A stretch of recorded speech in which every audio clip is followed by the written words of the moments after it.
level of harm being done to our people, our rights, our prosperity, it cannot be overstated. Those in the left-wing biased press have made themselves the voice of the powerful, the elite, and big government. Who then gives voice to we the people? Well, I guess that's us. Taking off the gloves, we call out enemies of freedom in tonight's preamble. Recent AP story telling the tale, the word Democrat is toxic. Why? Because the Democrat Party has become synonymous with a loss of freedom. The Democrat Party is, well, the party of crime. From illegal immigration to assault and murder, the Democrat Party stands with America's enemies and left-wing extremists who seek to do our country and our communities harm. In an astonishingly honest headline, the Boston Herald reported on how an illegal alien was caught, well, after he raped 2 little girls. Americans of all political stripes know that the illegal alien shouldn't have been here in the United States to commit his rapes in the first place. He's here because of the lawless left and because of weak-kneed Republicans. Meanwhile, in a predictably vacuous and dishonest headline, WRAL in Raleigh, North Carolina, told the story of how a, quote, man will face charges of hit and run, alcohol in car in connection to death of WRAL employee. Folks, you heard that right. The criminal killed one of the employees at WRAL. Now, if you stopped at the headline or the first 5 paragraphs, many of you would say, oh, wow, how tragic, and then you'd move on. But that's not even the story. In paragraph 6, if readers even make it that far, we learn that Leon Hoyos is from Mexico, and he presented a Mexican ID at the time of his arrest. On Tuesday, authorities said he was in the United States illegally, end quote. Wow. WRAL must not have liked their coworker very much. And that's a window into the sick minds of left-wingers who sadly dominate news. They bury the lead that it was an illegal alien who should never have been here, killing one of their employees. Instead, so-called journalists protect the harmful act of illegal immigration and protect illegal alien criminals. Why?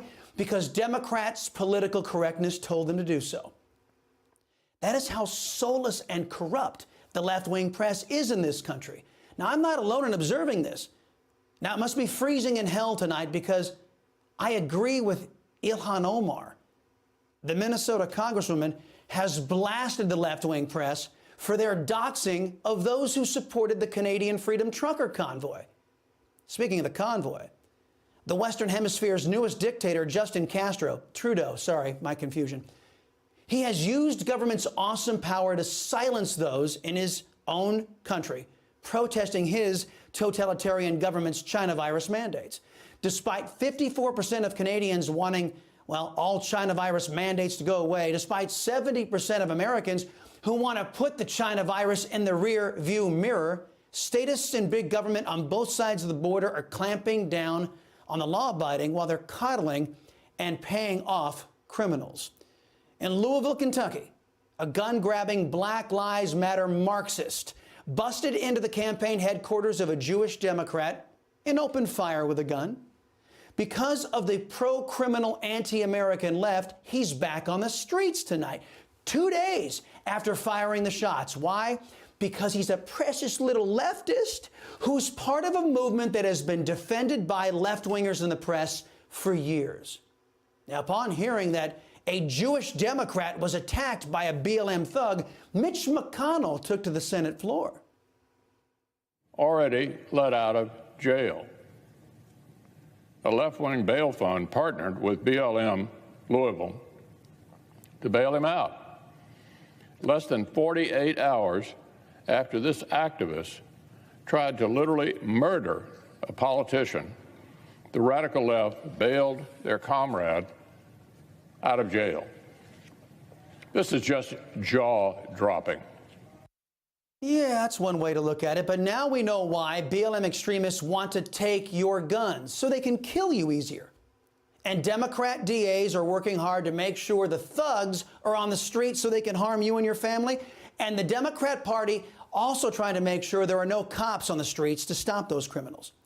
The Democrat sheriff of Los Angeles County is blasting big government tonight for firing 4,000 deputies in the middle of a Democrat-caused crime wave.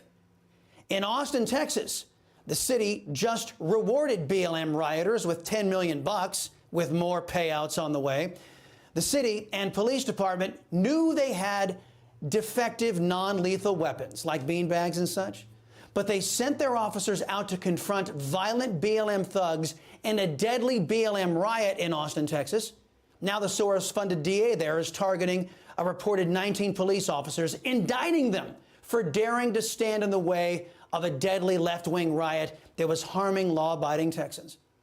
Now, many of you may be asking, hey, where are the Republicans? Well, as usual, the GOP is nowhere to be found when the country needs defending from Democrats and their violent thugs.